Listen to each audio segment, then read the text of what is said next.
Former crew chief Del Worsham, now a teammate with Alexis DeJoria. It is Alexis, 4-12-3. I'll tell you, Alexis, that run was almost identical to Del Worsham's run in the first round. We take another look at it. She pulls up there. The car had a good launch, but then through the middle of the racetrack, it put a cylinder out. She did a great job to keep that thing off the center line, though, didn't she, Matt? Yeah, those things are hard to do sometimes, and those cars can get away from you before you even know it. Right there, the cylinder goes out. It does make that move to the left. Might even help her out because she was a little bit too far to the left of that groove, wasn't she? Yeah, that kind of moved her over. Yeah. Wow. But hey, take them any way you can get them, right? That's right. As long as the wind light comes on, that's all that matters. So the semifinals step up like this. Force and DeJoria, Tommy Johnson Jr. and Robert Height. Find your favorite driver. They got a yellow or a white bar next to them. They got lane choice. Quickly, before we say goodbye, your thoughts on this semifinals? Well, I wish I was in it, man. I mean, that's my thoughts on it. But, you know, it's going to be a good, great race for our fans and all the viewers out there. But, you know, let's just see how it unfolds.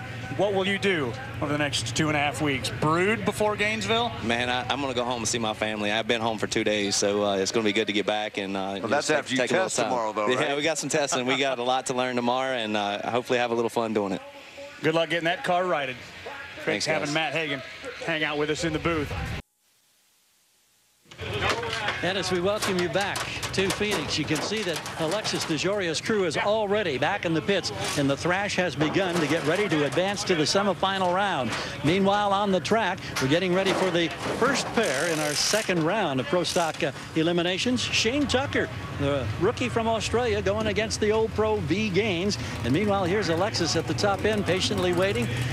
How exciting is that when you throw down good, consistent passes? Because I know finding consistency had been a struggle, maybe up until now. It definitely was. Last season it was hit and miss, but we were starting to get it towards the end of the season. But now we have a new color scheme on our car, the Patron Exo Cafe brand on our Toyota Camry. We're really happy to showcase this new brand for Patron, new colors and everything. But, you know, it started in Pomona when we ran that 399. I think it just, you know, it gave us an extra confidence boost, and everybody's gelling really well, and the car's running excellent. I mean, we qualified really well the first day, and to do that feels really good. And now we're going on in the semis, and I just got to race my teacher, Del Worsham, and you know, I beat him, but you know, I love racing my teammates, and one of us is going to the semifinals, and I'm excited it's going to be us. And she goes against John Force in this next pairing.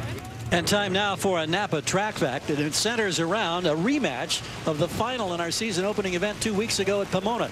Doug Kalitta going up against Khalid Albalooshi. Albalooshi got the win when Kalitta spun the tires. The only time he spun the tires the entire weekend. Jim Oberhofer, who is the crew chief for Kalitta, says we know we're up against a good team. We know they're capable of big numbers. We also know that the track is probably going to be the hottest it's been all weekend.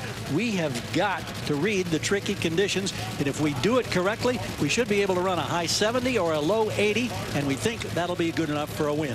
Boy, but that is always hard to do because you're pushing that thing as hard as you can, but not smoking the tires when it gets warm out there. Very, very tough on either of these teams, but there's a lot of mutual respect for these two teams and drivers, so they're going to try to be on their game both on the tree and on the track.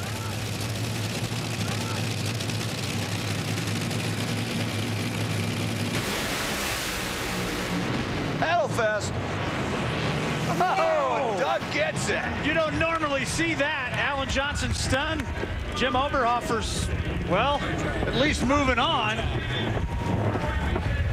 Pro Mod champ. Khalid did some great driving. Dougie, former USAC sprint car champ, got it done a little better. Well, I'll tell you, with the conditions like we've seen here this weekend, you can almost bet if you're going to win today, you may have at least one round that you're going to have to do this, right, Matt? Oh, yeah, absolutely. Sometimes it turns into a driver's race, and looked like he earned his money out there today. Yeah, they spun the tires pretty much identically, and Doug Khalid just did a little bit better job of getting it recovered and getting it to the finish line under power. Guaranteed to have no repeat winner in Top Fuel to start 2014. That one was dramatic.